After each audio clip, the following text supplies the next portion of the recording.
Hello parents. आज मैंने hello friends की जगह हेलो पेरेंट्स क्यों कहा है, क्योंकि ये वीडियो सबसे ज़्यादा काम आने वाली है पेरेंट्स के लिए, ख़ास तौर पे जिनके बच्चे बहुत छोटे हैं या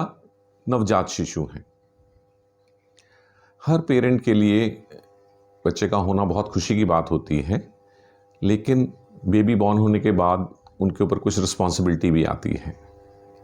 और इसमें आई से रिलेटेड सबसे इम्पॉर्टेंट रिस्पॉन्सिबिलिटी है कि हर बेबी का पैदा होने पे एक आई चेकअप होना बहुत ज़रूरी है, क्योंकि कुछ ऐसी प्रॉब्लम्स हैं जो यदि शुरू में डिटेक्ट ना की गई तो फिर बाद में जाके उनका निवारण मुश्किल हो जाता है और फिर बाद में भी हर साल हर बच्चे का आई चेकअप होना ज़रूरी है। अब हम आपको बताएंगे कि आज हम बात करने वाले हैं एम्ब्लायोपिया। ये एक ऐसी कंडीशन है जो सिर्फ बच्चों में पाई जाती है। यदि किसी बच्चे को पैदाइश पे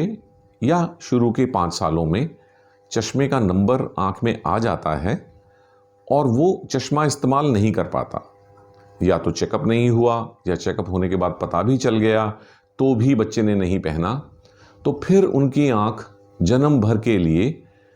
कम विजन वाली आँख बन जाती है, जिसे आम भाषा में कहते हैं आँख बैठ गई है। कि फिर अगर देर सवेर उसके पेरेंट्स ने सोचा भी कि हम इनको चश्मा लगवा देते हैं तो भी पूरी रोशनी चश्मे के साथ वापस नहीं आएगी। ये तो सभी पेरेंट्स मानेंगे कि चाहे उनका मन तैयार हो ना हो इस बात के लिए, लेकिन एक नवजात शिशु, न्यूबॉर्न बेबी या 1 साल का बच्चा या 2 साल का बच्चा अगर उसकी आंखें कमज़ोर हैं तो अपने माँ बाप को कैसे बता सकता है कि मेरी आंखें कमज़ोर हैं। इसका सारा दायित्व पेरेंट्स पे रहता है कि वो हर साल अपने बच्चे की आंखें चेक कराएं, तो फिर वो बच्चे जिन्हें चश्मा लगना है वो चश्मा लगाएं और जिनको नहीं लगना वो ठीक रहें। ऐसा माना गया है कि करीब करीब 15% बच्चे, जितने भी बच्चे 2 साल की आयु के हैं उनमें से 15% बच्चे, जिसका मतलब है लगभग 6 में से 1 बच्चा जो 2 साल का है उसकी आंखें कमज़ोर होती हैं और उन्हें चश्मे की ज़रूरत होती है। तो इसलिए पेरेंट्स का ये फ़र्ज़ है कि सभी पेरेंट्स अपने बच्चों का हर साल आई चेकअप कराएं। अब हम डिस्कस करेंगे कि जैसे ही हमें पता चल गया कि बच्चे की आंखों में चश्मे का नंबर है और ख़ासकर काफ़ी बड़ा नंबर है, अगर यदि तो छोटा नंबर है तो फिर तो सिर्फ चश्मे से काम चल जाएगा, लेकिन यदि एक बड़ा नंबर है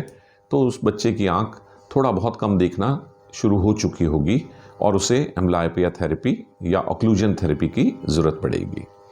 ऑक्लूजन थेरेपी एक बहुत ही सिंपल प्रोसीजर है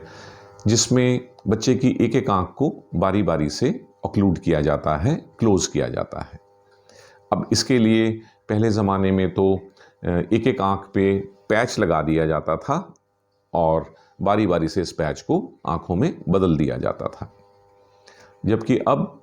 चश्मे पे लगने वाले ऑक्लूडर, बच्चे के चश्मे में एक तरफ रबड़ का ऑक्लूडर चिपका देते थे और फिर दूसरी आंख में बारी बारी से।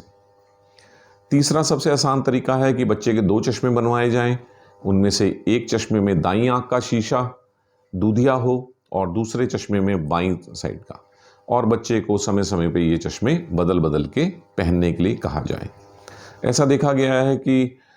दूधिया शीशे की एक्सेप्टेंस बच्चों में ज़्यादा रहती है और इससे उन्हें ज़्यादा प्रॉब्लम नहीं होती। ऑक्लूजन थेरेपी के अलावा कुछ बच्चों में जिनका नंबर बहुत ज़्यादा होता है और जिनकी आँख में विजन काफ़ी कम हो गया होता है, उन्हें ऑक्लूजन के साथ साथ प्लीऑप्टिक ट्रीटमेंट की भी ज़रूरत पड़ती है। ये ट्रीटमेंट साइनेप्टोफोर मशीन पे बैठ के एक एक आई को फ्लैश लाइटें दिखाने से की जाती है, जिससे कि बच्चे की रिकवरी और तेज़ हो जाती है। पर इसकी ज़रूरत सभी बच्चों को नहीं पड़ती है और कुछ ही बच्चों को इसकी ज़रूरत रहती है। तो फ्रेंड्स, इसमें आज के टॉपिक में सबसे इम्पॉर्टेंट रोल पेरेंट्स का है,